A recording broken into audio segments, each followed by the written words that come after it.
Voice of TN நடத்தும் கருத்தரங்கம் நீதி கெட்டது யாரால்? உரையாற்றுவோர் பேராசிரியர் மோகன் கோபால், தோழர் பாலன், தோழர் மருதையன். ஒருங்கிணைப்பு தோழர் மத்துர் சத்யா. நாள் 3/8/2025 ஞாயிற்றுக்கிழமை மாலை 5:30 மணிக்கு. இடம் அன்பகம், தேனாம்பேட்டை. அனைவரும் வருக.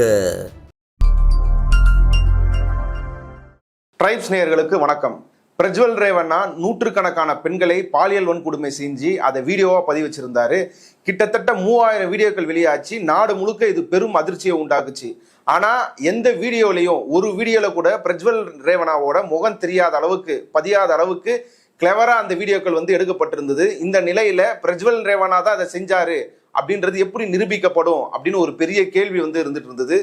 இந்த நிலையில இன்னைக்கு சிறப்பு புலனாய்வு குழு துருக்கி நாட்டு டெக்னிக்கை பயன்படுத்தி பிரஜ்வல் ரேவண்ணா தான் அதை செஞ்சாருன்றதை நிரூபிச்சு கோர்ட்ல தண்டனை வாங்கி கொடுத்துருக்காங்க. அதை குறித்து தான் இந்த வீடியோ நம்ம பேச இருக்கிறோம். இது குறித்து பேசுறதுக்காக திரு கரிகாலன் அவர்கள் நம்மோடு இணைந்துள்ளார். வாருங்கள், அவரோடு பேசுவோம். வணக்கம். வணக்கம் அரவிந்த். இன்னைக்கு பிரஜ்வல் ரேவண்ணாவுக்கு எம்எல்ஏ எம்பிகளுக்கான சிறப்பு நீதிமன்றத்தில் தண்டனை வழங்கப்பட்டிருக்குது. முதல்ல அது என்ன தண்டனை அப்படின்றத விவரிக்க முடியுமா? என்ன கேஸ்ல என்ன தண்டனை? அதாவது பிரஜ்வல் ரேவண்ணா மீது 4 வழக்குகள் பதிவாகி இருக்கிறது. அதுல முதல் வழக்கு, அந்த வழக்குல தான் இன்றைக்கு பிரஜ்வல் ரேவண்ணாவிற்கு சாகும் வரை சிறை அப்படின்ற தண்டனையும் 11,50,000 ரூபாய் அபராதமும் விதித்திருக்கிறார்கள். அதுல 11 லட்சம் ரூபாயை பாதிக்கப்பட்ட அந்த பெண்ணிற்கு, வல்லுறவுக்கு ஆளாக்கப்பட்ட அந்த பெண்ணிற்கு அந்த பணத்தை கொடுக்கணும் அப்படின்னு நீதிமன்றம், இந்த சிறப்பு நீதிமன்றம் உத்தரவிட்டு இருக்கிறாங்க. இந்த முதல் வழக்கு எதை பற்றியது அப்படின்னா, ஏற்கனவே நமக்கு தெரியும், சுருக்கமா நம்ம நேயர்களுக்கு நினைவுபடுத்துற மாதிரி, கடந்த ஓராண்டுக்கு முன்னாடி, குறிப்பாக 2024 நாடாளுமன்ற தேர்தலுக்கு முன்னாடி அங்க வாக்குப்பதிவு நடக்க இருக்கிற சூழல்ல சமூக வலைதளங்கள் அப்புறம் பல்வேறு இடங்கள்ல ஆயிரக்கணக்கான பென்டிரைவ்ஸ் கொட்டிட்டு போனாங்க பொது வெளிகள்ல. அந்த பென்டிரைவ்ஸை எடுத்து செக் பண்றப்பதான் அதுல இப்படி 3000த்திற்கும் மேற்பட்ட ஆபாச வீடியோக்கள், இது எல்லாமே பாலியல் வல்லுறவு வன்கொடுமை செய்யப்பட்ட வீடியோக்கள் அப்படின்றது மிகப்பெரிய அதிர்ச்சியை ஏற்படுத்துச்சு. குறிப்பா இந்த பிரஜ்வல் ரேவண்ணா தான் இந்த வேலை எல்லாத்தையும் செஞ்சிருக்கிறான். கிட்டத்தட்ட அவனுக்கு வயசு இப்போ 35 வயசு தான். 3000த்திற்கும் மேற்பட்ட வீடியோ அப்படின்னா அதுல எத்தனை நூற்றுக்கணக்கான பெண்கள் அப்படின்றது தெரியல. அப்படி ஒரு வேலையை செய்யணும்னா 8 ஆண்டுகள் அவன் தொடர்ச்சியா இதை செஞ்சுட்டு இருந்திருக்கணும். தனக்கு விவரம் தெரிஞ்ச காலத்துல இருந்து ஒருத்தன் தொடர்ந்து அபியூஸ்ல ஈடுபட்டு இருந்தான்னா அவனாலதான் இவ்வளவு பெரிய நம்பர்ல இவ்வளவு பெரிய ஒரு குற்றத்தை இழைக்க முடியும். அப்படி ஒரு அயோக்கியத்தனமான மாபெரும் ஒரு வன்கொடுமையை இந்த நபர் செஞ்சிருந்தாரு. முன்னாள் பிரதமர் தேவகவுடாவின் பேரன், முன்னாள் முதலமைச்சர் குமாரசாமியினுடைய அண்ணன் மகன், அப்பா ரேவண்ணா அவர் முன்னாள் அமைச்சர். இவன் கர்நாடகாவினுடைய ஹசன் தொகுதி, அந்த தொகுதி யாருதுன்னா தேவகவுடா. அவர் பிரதமரா இருந்த காலத்துல இருந்து அது அவருடைய சொந்த தொகுதி. அதை பேரனுக்கு விட்டு கொடுத்து அவர் இன்னொரு தொகுதியில நின்று அவர் தோத்து போனாரு. பேரன் வெற்றி பெற்று எம்பி ஆனாரு. இப்படி ஒரு அதிகார பலம். இன்னொரு புறம் ஒக்கலிகா கவுடா, ஜாதி அடிப்படையில அந்த கட்சியே ஒரு ஜாதி சங்கம் மாதிரி தான். இங்க பாமக எப்படியோ அந்த மாதிரி அவங்கள சொல்லலாம்.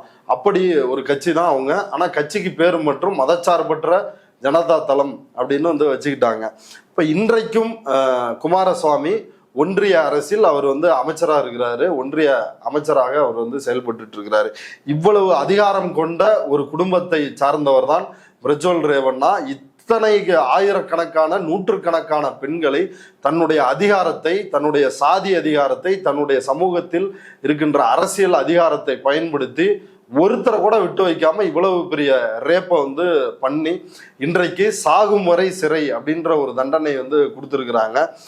இதுல இந்த வழக்கு குறிப்பா இன்றைக்கு இவருக்கு அறிவிக்கப்பட்டு இருக்கிற தண்டனை எந்த வழக்கின் அடிப்படையில்னா, அவர் வீட்டுல வேலை செய்யற பணியாள் அவங்க கொடுத்த புகார் தான். 47 வயது பெண்மணி, அவரை 3 முறை இவன் ரேப் பண்ணி இருக்கிறான் பிரஜ்வல் ரேவண்ணா. பண்ணை வீடு எங்கன்னா கன்னிகாடா அப்படின்ற இடத்துல இருக்கிற பண்ணை வீட்டுல அவங்க வேலை செய்யறாங்க. அங்க அவங்களுடைய பணியாளர்கள்லாம் தங்குறதுக்கு குடியிருப்புகள் இருக்கும்ல, அந்த குடியிருப்புக்குள்ளேயே பூந்து இந்த பெண்மணியை ஏற்கனவே 2 முறை ரேப் பண்றான். அதற்கு பிறகு பெங்களூர்ல இருக்கிற இவருடைய வீட்டுல வச்சு அங்க ஒரு முறை இவனோட ரேவண்ணா இவங்க ஃபேமிலி இவங்க வீட்டுல வச்சு ஒரு முறை ரேப் பண்றான். கிட்டத்தட்ட 3 முறை வந்து இந்த ரேப் நடந்திருக்குது. 2021 தான் இந்த சம்பவம் வந்து நடந்திருக்குது. அந்த வீடியோக்கள்லாம் இப்ப வெளியானுச்சு. அப்ப அதுல அந்த வீடியோல வந்து அவங்க வந்து அழுவாங்க, கதறுவாங்க, கெஞ்சுவாங்க. ஆனா இவன் வந்து மிரட்டி அவங்கள வந்து பணிய வச்சு அதை வந்து வீடியோ எடுப்பான். இவங்களுக்கு வந்து ஒரு பையன் இருக்கிறாங்க, அவரும் வந்து பேட்டி கொடுத்துருக்கிறாரு. யோசிச்சு பாருங்களேன், 47 வயது பெண்மணி, அவருக்கு வந்து நம்ம வயதுல வந்து ஒரு மகன், இப்படி ஒரு வழக்கை எதிர்கொள்றது எவ்வளவு பெரிய கடினமான விஷயம்னு அவர் வந்து பேட்டி கொடுத்துருக்கிறாரு. அவங்க பையன், எங்க அம்மாவோட வீடியோ வந்து இப்படி சோசியல் மீடியாவில் பரவிருச்சு, பலரும் வந்து பார்த்துட்டாங்க, எனக்கு தெரியும் அப்படின்னு சொல்லி அந்த உறுதிப்பாட்டை வந்து வெளிப்படுத்துறாரு. குற்றவாளிக்கு தண்டனை கிடைக்கணும் அப்படின்ற விஷயத்துல நாங்க உறுதியா இருந்தோம் அப்படின்னு. இப்ப நீதிமன்றத்திலும் சரி, காவல்துறை விசாரணையின் பொழுது கிராஸ் எக்ஸாமினேஷன் நடக்கும் இல்லையா, குறுக்கு விசாரணை, அந்த குறுக்கு விசாரணையின் பொழுது இந்த வீடியோவை ஓட்டி காட்டி நீதிமன்றத்துல என்ன நடக்கும்னு தெரியும்ல, இது நீங்க தானா, இது இப்படிதானா, இது என்ன நடந்துச்சு அப்படின்லாம் பேசும் பொழுது முதல்ல வந்து அந்த அம்மா வந்து பயங்கர டிஸ்டர்ப்ட் ஆகிருக்கிறாங்க. அதற்கு பிறகு உறுதியாக நின்று இந்த குற்றவாளியை, இந்த கொடூரனை, இந்த அயோக்கியனை கைது செய்தே தீர வேண்டும், இவனை வந்து சிறையில் அடைத்தே தீர வேண்டும், அந்த உறுதிப்பாடோட நின்று இன்றைக்கு அந்த பெண்மணி வந்து ஜெயிச்சிருக்கிறாங்க. இது வந்து நாட்டுக்கே வந்து ஒரு உதாரணம். அவன் எவ்வளவு பெரிய ஆளா வேணாலும் இருக்கலாம், பிரதமரோட பையனா வேணாலும் இருக்கலாம், நாம் வந்து உறுதியா நின்று அந்த போராட்டத்தை வந்து நடத்துவதன் மூலமாக நம்மளால வந்து ஜெயிக்க முடியும் அப்படின்றத இன்றைக்கு அந்த 47 வயது அம்மா வந்து நிரூபிச்சிருக்கிறாங்க. இது எதனால சாத்தியமாகுது அப்படின்னா, பொதுமக்களினுடைய எதிர்ப்பு, அவங்களுடைய ஆதரவு குரல். இப்ப இவன் வந்து இந்த ஒக்கலிக கவுடா ஜாதின்னு சொன்ன இல்லைங்களா, இவன் ரேப் பண்ண 90% பெரும்பாலான பெண்கள் வந்து எல்லாம் அதே சமூகத்தை சார்ந்தவங்க. கட்சிக்காரங்க, விஓல இருந்து போலீஸ் ஸ்டேஷன்ல இருக்கிற அதிகாரிகள்ல இருந்து எல்லாருமே கண்ணில் பட்ட பெண்களை எல்லாம் இந்த அயோக்கியன் வந்து வேட்டையாடி இருக்கிறான். அப்படின்னா இவனுக்கு இந்த தண்டனை போதுமா அப்படின்றதே ஒரு மிகப்பெரிய ஒரு கேள்வியா இருக்குது. இந்த அயோக்கியனுக்கு அசன் தொகுதியில வந்து இவன் போட்டியிடுறப்ப இவனுக்காக பிரதமர் மோடி வந்து பிரச்சாரம் பண்ணார், என் பையன் மாதிரி அப்படின்னு பிரச்சாரம் பண்ணார். அவங்க வீட்டுக்கெல்லாம் போய் குடும்பத்தோட எடுத்துக்கொண்ட அத்தனை புகைப்படங்களும் இருக்குது. மிக முக்கியமானது, இதில் பாதிக்கப்பட்ட 100கணக்கான 3000த்திற்கும் மேற்பட்ட இந்த வல்லுறவு வீடியோக்கள்ல இருக்கிற அத்தனை பெண்களுமே இந்து பெண்கள். பாஜக போராடுனுச்சா? கிடையவே கிடையாது. மோடி போராடினாரா? கிடையவே கிடையாது. எந்த இந்துக்களுக்கு ஆபத்துன்னு பேசுறானுங்களே, யாராவது குரல் கொடுத்தார்களா? யாருமே குரல் கொடுக்க கிடையாது. இது ஏற்கனவே நடந்தது. இப்ப வெளிவந்திருக்கிற பிரச்சனை தர்மஸ்தலா, வீரேந்திர ஹெக்டே, எவ்வளவு பெரிய அட்டூழியம். 400க்கும் மேற்பட்ட பெண்கள், இதே போல ஒரு 12 வயது சிறுமி தொடங்கி பள்ளி மாணவிகள், கல்லூரி மாணவிகள் அப்படின்னு கொடூரமாக வேட்டையாடப்பட்டு இருக்கிறாங்க. ஸ்கூல் அந்த பேகோட அந்த ரேப் வந்து நடந்திருக்குது, அப்படியே வந்து புதைச்சிருக்கிறாங்க. அப்படியான கொடூரங்கள் நடந்து இந்த பிரச்சனையிலங்க பாஜக வெளிப்படையாக கர்நாடகாவில் தர்மஸ்தலாவுக்கு ஆதரவா பிரச்சாரம் பண்றான்.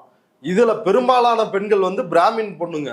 இதுல எல்லாமே, ஏன்னா அங்க இருக்கிற பத்திரிகையாளர்கள், ஏற்கனவே தோழர் அசோக் பத்திரிகையாளர் நமக்கு பேட்டி கொடுத்தாரு. அவர் சொன்னாரு, அனன்யா பட்டுல இருந்து பல பெண்கள் வந்து பார்ப்பன சமூகத்தை சார்ந்த பெண்கள். அப்படி இருக்கும் பொழுது இந்துக்களுக்கு ஆபத்து அப்படின்னு பேசுறாங்கல்ல, அந்த பாஜக இதிலாவது குரல் கொடுத்தார்களா அப்படின்னா கிடையாது. அமைதியா கூட இல்ல, அந்த நிர்வாகத்திற்கு ஆதரவாக பிரச்சாரம் செய்கிறார்கள். இதுதான் இந்துக்களாக திரள்வோம், இந்து வாக்கு வங்கியை உருவாக்குவோம், இந்துக்களுக்கு ஆபத்து, முஸ்லிம்களால் ஆபத்து அப்படின்னு இந்த அயோக்கியர்கள் பேசுவாங்க. இவர்களால் தான் வந்து இந்து பெண்களுக்கு ஆபத்து. அப்படி ஆபத்து நடக்கும் பொழுது எந்த அயோக்கியனும் வந்து பேச மாட்டான். பிரிஜ்பூஷன் சரண் சிங், அவன் பாலியல் வன்கொடுமை செஞ்சான்ல, அந்த வீராங்கனை எல்லாம் யாரு? அவங்களும் வந்து இந்துக்கள் தானே. அவங்களுக்கு என்ன நீதி கிடைச்சது?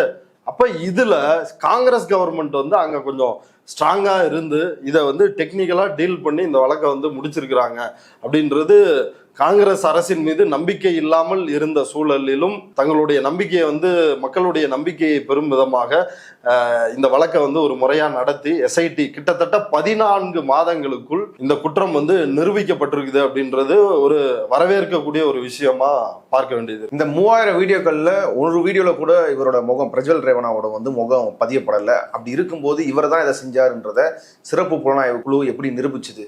அதாவது பிரஜ்வல் ரேவண்ணா 2024 மேக்கு முன்னாடி இந்த இஷ்யூ வந்து ரைஸ் ஆகுது. இந்த வீடியோக்கெல்லாம் வெளியாகி மிகப்பெரிய அளவுல கர்நாடகாவே பரபரப்புல வந்து மாறுன உடனே இவன் ஜெர்மனிக்கு ஃபிளைட் பிடிச்சி குடும்பம் இவனை வந்து அனுப்பிச்சு விட்டுருது. 1 மாசம் ஜெர்மனியில வந்து இருக்கிறான். இங்க வந்தே ஆகணும் அப்படின்ற நிலைமை உருவான உடனே இங்க 31ஆம் தேதி வர்றான். வந்த உடனே வந்து அவனை அரெஸ்ட் பண்றாங்க. அரெஸ்ட் பண்ணி அவனை வந்து மெடிக்கல் டெஸ்ட்டுக்கு வந்து கூப்பிடுறாங்க. மெடிக்கல் டெஸ்ட்டுக்கு வந்து நான் ரெடி, என்னை எடுத்துக்கங்க, எங்க வேணாலும் பரிசோதனை பண்ணிக்கங்க அப்படின்னு வந்து வர்றான்.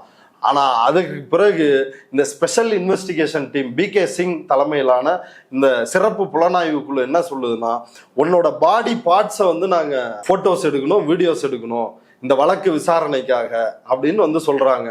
அப்போ வந்து அவன் மறுக்கிறான், இந்த டெஸ்ட்டுக்கு என்னால ஒத்துக்க முடியாது அப்படின்னு வந்து மறுக்கிறான். ஈவன் அரசு மருத்துவர்களே அதுல வந்து தயங்குறாங்க. அப்படி வந்து அந்த போட்டோகிராஃபி எடுக்கிறதுக்கு, அந்த விஷயத்தை செய்யறதுக்கு வந்து தயங்குறாங்க. அதற்கு பிறகு எஸ்ஐடி டீம் போய் கோர்ட்ல கிரிமினல் ப்ரொசீஜர் கோடின் படி இதை வந்து சட்டப்படி செய்வதற்கான ஆர்டரை வாங்கிட்டு வந்து மருத்துவர்களிடம் கொடுத்து, அதற்கு பிறகுதான் டாக்டர்கள் வந்து அவனுடைய நிர்வாண உடலை வந்து போட்டோ எடுக்கிறாங்க, எல்லா பார்ட்ஸையும். எதுக்காக இதை செய்யறாங்க அப்படின்னா, ஒரு துருக்கி அண்ட் ஜப்பான்ல வந்து பயன்படுத்தப்படுற டெக்னிக். அங்க வந்து என்ன நடக்குது, அந்த டெக்னிக் தான் வந்து இந்த வழக்குல வந்து பயன்படுத்தி இருக்கிறாங்க. இந்தியாவிலேயே முதல் முறையாக முதல் வழக்கில் இப்படி ஒரு டெக்னிக்கை பயன்படுத்தி குற்றவாளி இவன் தான் குற்றவாளி அப்படின்றத வந்து ப்ரூவ் பண்ணி இருக்கிறாங்க அப்படின்னு நம்ம பார்க்க வேண்டிய முக்கியமான விஷயம். அது என்ன துருக்கி டெக்னிக் அப்படின்னா, துருக்கியில் இது போன்ற சம்பவங்கள், சைல்டு பார்னோகிராஃபிலாம் இருக்குல்ல, இப்போ குழந்தைகளை வந்து பாலியல் வன்புணர்வு செஞ்சு அந்த வீடியோக்களை அப்லோட் பண்ணுறது, அப்புறம் குழந்தைகளுக்கு வந்து ஆணுறுப்பை வந்து படம் எடுத்து அயோக்கியர்கள் வந்து அனுப்புறது, இதன் மூலமாக இந்த மாதிரி கிரைம்லாம் நடக்கிறதுனால போலீஸ் வந்து அதை எப்படி டீல் பண்ணியிருக்கிறாங்க துருக்கியில் அப்படின்னா, அதை வந்து படம் எடுத்துக்கிறது. இப்போ இவன் அனுப்புறான்ல ஆணுறுப்போ, இப்போ அந்த துணிச்சல்ல தானே பண்ணுறானுங்க. இப்போ நம்ம அனுப்ப போகிறது ஆணுறுப்பு, இது வந்து என்ன தெரிஞ்சிட போகுது. ஏன்னா நம்ம பெங்களூர்ல வந்து தீஸ்தா ஒரு கூட்டம் வந்து ஆர்கனைஸ் பண்ணியிருந்தாங்க, பத்திரிகையாளர்கள் சந்திப்பு. அதுல நார்த் இந்தியாவில இருந்து வந்த ஒரு பெண் பத்திரிகையாளர், அவங்க வந்து ஒரு பட்டியல் சமூகத்தை சார்ந்த பத்திரிகையாளர், இதை சொல்லி அவங்க வந்து அலறாங்க. சங்கிகள், அதாவது அவங்க சமூகத்துல இருக்கிற சங்கிகளையே பாஜக தூண்டி விட்டு ஆணுறுப்பை வீடியோ கால் பண்ணி ஆணுறுப்பை காட்டுறது. திடீர்னு வீடியோ காலோ இல்லை வாட்ஸ்அப் மெசேஜா வரும், ஓப்பன் பண்ணால் அதில் வந்து ஆணுறுப்பு இருக்கும். இந்த மாதிரியான டார்ச்சர்லாம் இந்த சங்கிகள் இந்தியா முழுக்க பண்ணுறாங்கன்றதுக்காக சொல்கிறேன். அப்போ இதில் இவங்களுக்கு துணிச்சலே என்னன்னா, இதில் முகம் பதிவாவதில்லை, இதில் வேற எதுவும் செய்ய முடியாது, எப்படி நம்ம தான் கண்டுபிடிக்க முடியும் அப்படின்றதான் இந்த மாதிரியான குற்றங்கள் பண்ணுற கிரிமினல்களுடைய மைண்ட் செட்டு, எண்ணம். துருக்கியில் என்ன பண்ணுறாங்கன்னா, இந்த ஃபோட்டோவை வச்சுக்கிட்டு இவங்க ஒருத்தனை சஸ்பெக்ட் பண்ணுறாங்கல்ல, இவனா இருக்குமான்னு, அவனோட பாடியை முழுக்க வந்து ஃபோட்டோ வீடியோஸ் வந்து ஷூட் பண்ணி அதை வந்து ஃபாரன்சிக் தடவியல் ஆய்வின் மூலமாக அதை செக் பண்ணி அப்படி வந்து ப்ரூவ் பண்ணுறாங்க. அப்படிதான் பிரஜ்வல் ரேவண்ணா மேட்டர்லையும் இவன் வந்து அந்த டெஸ்ட்டுக்கு வந்து தயங்குறான், எடுக்கக்கூடாது அப்படின்னு வந்து மறுக்கிறான். மருத்துவர்களே இந்த டெஸ்ட் எடுப்பதற்கு வந்து தயங்குகிறார்கள். அதற்கு பிறகு நீதிமன்றத்தை அணுகி உத்தரவை பெற்று அவனை வந்து நிர்வாணமாக போட்டோ வீடியோ வந்து எடுத்து இந்த ஆய்வுக்காக அவனோட அந்த சஸ்பெக்ட், அவன் தானே அதில் குற்றஞ்சாட்டப்பட்டவன், அந்த வீடியோவையும் இவனோட 3000 வீடியோலையும் இந்த கிரிமினல் வந்து என்ன பண்ணிருப்பான்னா, கிளவரா பெரிய புத்திசாலின்னு நினைப்பு. அதாவது வலது கையால புகைப்படம் எடுக்கிறது, இடது கை வந்து தெரியும், அவனுடைய ஆணுறுப்பு தெரியும். வீடியோவில் வந்து தெரியற ரெண்டே விஷயம் என்னன்னா, அவனுடைய ஆணுறுப்பு, இடது கை, அப்புறம் வந்து தொடை, இந்த மாதிரி அது தெரிஞ்சாதான் உண்டே ஒழிய அவனுடைய நெஞ்சுக்கு மேலேயோ அவனோட முகமோ இப்படி எதுவுமே வந்து தெரியாது. இப்போ இப்படி தான் அந்த 3000 வீடியோவும் இருக்குது. அதில் அவனோட லெஃப்ட் ஹேண்டு வந்து வீடியோவில் பதிவாயிருக்குதுல்ல, அதில் வந்து மச்சம் இருக்குது. அந்த மச்சம் வந்து அந்த வீடியோலையும் இருக்குது. டாக்டர்ஸ் எடுத்த போட்டோ, போலீஸ் எடுத்த போட்டோவில் இருக்கிற மச்சமும் அந்த வீடியோவில் இருக்கிற மச்சமும் பொருந்தி போகுது. அதே போல ஆணுறுப்பில் வந்து தழும்புகள், அந்த தழும்புகளும் அவனுடைய ஆணுறுப்பில் இருக்கிற தழும்புகளும் வந்து பொருந்தி, இப்போ இதை வந்து ஒரு டெக்னிக்கலா சயின்டிஃபிக்கலா வந்து ப்ரூவ் பண்றாங்க. இது ஒரு ஆதாரம், மிக முக்கியமான ஆதாரம். இது ஒரு ஆதாரம் இந்த துருக்கி டெக்னிக்கை வந்து பயன்படுத்தினது. அதாவது அவனுடைய ஆணுறுப்பே அவனை வந்து ஒழிக்கிறதுக்கு எந்த ஆணுறுப்பை பயன்படுத்தி இந்த அட்டகாசத்தை பண்ணானோ அந்த ஆணுறுப்பை ஆதாரமாக மாறி அவனை தண்டனை பெறுவதற்கு காரணமா இருந்திருக்குது. நம்பர் 1. நம்பர் 2 வந்து என்னன்னா, அதாவது 2021 ஃபார்ம் ஹவுஸ்ல வச்சு 2 முறை வந்து ரேப் பண்ணான்னு சொன்னான் இல்லைங்களா, அந்த குடியிருப்பு, பணியாளர்கள் குடியிருப்பு, அந்த குடியிருப்புல இவன் ரேப் பண்ண டைம்ல அவங்க போட்டிருந்த அந்த ட்ரெஸ்ஸு அது வந்து ஒரு டிராக்குள்ள இருந்திருக்குது. 3 ஆண்டுகளாக அதை யாருமே டச் பண்ணாம இருந்திருக்கிறாங்க. அதுல இவனோட செமன், இவனோட விந்துவும் அவங்க அணிஞ்சிருந்ததுக்கு ஆதாரமா அவங்களோட டிஎன்ஏவும் அதுல வந்து சாம்பிள்ஸும் வந்து ஒட்டி இருக்குது. அப்ப இதை எடுத்து விந்து ஆராய்ச்சி செய்யும் பொழுது இவன் தான் அப்படின்றது கன்ஃபார்ம் ஆகுது, இவங்களோட ட்ரெஸ் தான் அப்படின்றது கன்ஃபார்ம் ஆகுது. இது ரெண்டாவது முக்கியமான ஆதாரம். மூணாவது, அந்த வீடியோவில் அதில் டேபிள் இருக்கும், அதனோட பேக்ரவுண்ட், சுவர்களோட பேக்ரவுண்டு தெரியும், டைல்ஸ் வந்து தெரியும்ல எடுக்கிறப்ப கீழே அந்த தரை என்னவா இருக்குதுன்னு தெரியும். அப்போ இந்த இடத்தெல்லாம் மேப் பண்ணி ப்ரூவ் பண்ணுறாங்க, இது இந்தந்த இடத்துல தான் நடந்துச்சு, இங்கே ஒரு டேபிள் இருந்து ஃபஸ்ட்டு இருந்ததை அப்புறம் மாற்றுவானுங்கள, போலீஸ் வந்து வர்றாங்க இது பண்ணுறாங்கிறப்ப சாட்சியங்களை அழிக்க ட்ரை பண்ணானுங்கள. இப்போ இது வந்து ஒரு 6 மாதம் இப்படியே இருக்குது. இப்போ இதை வந்து நகர்த்தி இருந்தாலோ ஏதாவது பண்ணிருந்தாலோ அங்கே அதை வச்சிருந்த தடயம் தெரியும்ல, டேபிள் இருந்த தடயம், சோத்துல வந்து புகைப்படம் பேக்ரவுண்டில் இருந்த அந்த புகைப்படங்களுக்கான தடயங்கள், அங்கே இருந்த ஃப்ரேம் இங்கே தான் மாட்டி இருந்துச்சு அப்படின்றதுக்கான தடயங்கள், இப்படியான விஷயங்களையும் வந்து ப்ரூவ் பண்ணுறாங்க. 3 ஆங்கிளில் வெரி ஸ்ட்ராங்காக வந்து சயின்டிஃபிக்கலாக வந்து இவன் தான் இதை பண்ணியிருக்கிறான் அப்படின்றத வந்து இதில் வந்து ப்ரூவ் பண்ணியிருக்கிறாங்க. இதில் முக்கியமாக இந்த துருக்கி டெக்னாலஜி தான் இதில் வந்து சயின்டிஃபிக்கலாக இதை அப்ரோச் பண்ணி இதை கண்டுபிடிப்பதற்கு மிக காரணமாக இருந்திருக்குது. இதில் வந்து ஃபாரன்சிக் சயின்ஸ் லேபரேட்டரியில் வந்து தோல் சம்பந்தமான மருத்துவர்கள் உள்ளிட்டு பல்வேறு டாக்டர்கள், நிபுணர்கள் அடங்கிய குழு தான் இதை வந்து டீல் பண்ணி இவன் தான் அப்படின்றத வந்து ப்ரூவ் பண்ணி இருக்கிறாங்க. இப்போ பிரஜ்வல் ரேவண்ணா தான் இதை செஞ்சாரு அப்படின்றத ஒரு பக்காவான ஆதாரங்களோட இதை வந்து ப்ரூவ் பண்ணியிருக்கிறாங்க. இது கோர்ட்ல வந்து இது ப்ரூவ் ஆன பிறகு தண்டனை வழங்கும் போது பிரஜ்வல் ரேவண்ணாவோட ரியாக்ஷன் என்ன? அப்படியே அழுது பெரிய யோக்கிய மாதிரி வந்து சீன் போட்டிருக்கிறான் ஒன்று. அப்புறம் அவன் ஃபேமிலியில இருந்து யாருமே வரல. இப்போ இவனோட வக்கீல் இந்த ஒரு கேஸில் ஆஜரானார்ல, அந்த வக்கீல் அவர் இன்னைக்கு அனௌன்ஸ் பண்ணிட்டாரு, மீதி 3 கேஸில் நான் கண்டிப்பாக ஆஜராக மாட்டேன் அப்படின்னு விலகிட்டாங்க. அவனுக்கு வாதாடுவதற்கு கூட இப்போ கர்நாடக சூழல் அப்படி இருக்கிறதுனால யாரும் ஆஜராகாமல் இருக்கிறார்கள். ஆனால் அவங்களுடைய செல்வாக்கு இதெல்லாம் பார்க்கும் பொழுது அவர்கள் கண்டிப்பாக நார்த் இந்தியாவில இருந்து அதுக்கெல்லாம் வந்து கொஞ்சம் கூட மனசாட்சியே இல்லாத வக்கீல்கள்லாம் கொண்டு வந்து இறக்குவதற்கு அவர்களால் முடியும். ஒன்று. ரெண்டாவது, இன்னைக்கு கோர்ட்டில் இப்படி அழுது நேற்று வந்து நாடகம் போட்டான். இன்னைக்கு கோர்ட்டில் என்ன தெரியுங்களா, என் வாழ்க்கையிலே செஞ்ச நான் ஒரே ஒரு தப்பு, நான் வந்து பாலிடிக்ஸில் வந்து வேகமாக வளர ஆரம்பிச்சது தான், ஜெயிக்க ஆரம்பிச்சது தான், அதை தாங்க முடியாமல் அந்த பொறாமையில தான் இதெல்லாம் பண்ணிட்டாங்க. எலெக்ஷனுக்கு முன்னாடி பார்த்தீங்களா வந்து புகார் வாண்டடாக வந்து கொடுக்குறாங்க, எலெக்ஷனுக்கு முன்னாடி பார்த்தீங்களா வீடியோ வெளியாகுது அப்படின்னு இவ்வளோ அயோக்கியத்தனம் பண்ணிட்டு அவனுக்கு கொஞ்சம் கூட குற்ற உணர்ச்சி கிடையாது. இன்றைக்கும் கூட அவன் வந்து இதெல்லாம் தன்னோட பர்த் ரைட்டாக அந்த அயோக்கியம் வந்து நினைக்கிறான். அதுக்கு சாதியும் அவர்களிடம் இருக்கின்ற அதிகாரமும் பணமும் தான் காரணமே ஒழிய வேற என்னத்தை வந்து சொல்ல முடியும். அவன் சொன்ன ரீசன் வந்து இதுவா. அடுத்து வந்து அவன் வக்கீல் ஆஜராயி இவர் வந்து ரொம்ப நல்லவர், இவர் வந்து பிஇ மெக்கானிக்கல் இன்ஜினியரிங் படிச்சிருக்கிறாரு, மெரிட்லேயே வந்து எல்லா செமஸ்டரும் வந்து பாஸ் பண்ணியிருக்கிறாரு அப்படின்னு இதெல்லாம் வாதமாக அங்கே வைத்து இவர் ஒரு யோக்கியர் போல வந்து காட்ட வந்து நினைச்சிருக்கிறாங்க. ஆனால் அந்த அம்மாவினுடைய 47 வயது பெண்மணியினுடைய உறுதிப்பாடு, அந்த ஸ்ட்ராங்னஸ் வந்து இன்றைக்கு இந்த அயோக்கியனுக்கு வந்து தண்டனை பெற்று கொடுத்துருக்குது. தர்மஸ்தாலாவிலும் அந்த வீரேந்திர ஹெக்டே வந்து தண்டிக்கப்படுவதற்கான வாய்ப்புகள் இருக்குது அப்படின்றது வந்து ஒரு எதிர்பார்ப்பா இருக்குது. இது வந்து கட்டாயம் வந்து காங்கிரஸ்னால் நிகழ்ந்தது அல்லது காவல்துறையால் நிகழ்ந்தது அப்படின்றத விட மக்களிடம் எழுந்த அந்த எதிர்ப்பு அது ரொம்ப ஸ்ட்ராங்கா இருந்துச்சு. அதுதான் இன்னைக்கு இப்படி வந்து ரிஃப்ளெக்ட் ஆயிருக்குது. தர்மஸ்தலா விவகாரத்திலும் இன்றைக்கு மக்கள் கொந்தளிக்க ஆரம்பித்து விட்டார்கள். அங்க இருந்த கோடி மீடியாக்கள் இதை முழுக்க வந்து மறைச்சு இந்த செய்தியே போடாம இருந்த மீடியா, ரெண்டாவது வீரேந்திர ஹெக்டே போய் கேக் ஆர்டர் வாங்கி இதை பத்தி செய்தியே போடக்கூடாதுன்னு ஒரு வாய்ப்புட்டு தடையை எல்லா ஊடகங்களுக்கும் போட்டு வச்சிருந்தாரு. அந்த தடையை மீறி ஈதினா போன்ற தோழர் அசோக்குமார் வேலை செய்யற சேனல் நம்மகிட்ட பேட்டி கொடுத்தாரு, அந்த சேனல் உட்பட எல்லா சேனலையும் வந்து ஒரு தடை பண்ணாங்க. ஆயிரக்கணக்கான வீடியோக்களை வந்து டெலீட் பண்ணாங்க. அதை எல்லாவற்றையும் மீறி மக்கள் பேசினார்கள். மக்கள் வந்து அங்க இந்த பிரச்சனையை வந்து அதனுடைய தீவிரம் பரவ ஆரம்பித்த பிறகு மக்கள் பேசுகிறார்கள். அங்க விடாம வந்து போராட்டங்கள் வந்து நடக்குது. இப்ப நீதிமன்றத்துல வந்து இனி வந்து பேசலாம் அப்படின்னு சொல்லி அந்த கேக் ஆர்டரை வந்து நீக்கி விட்டார்கள்.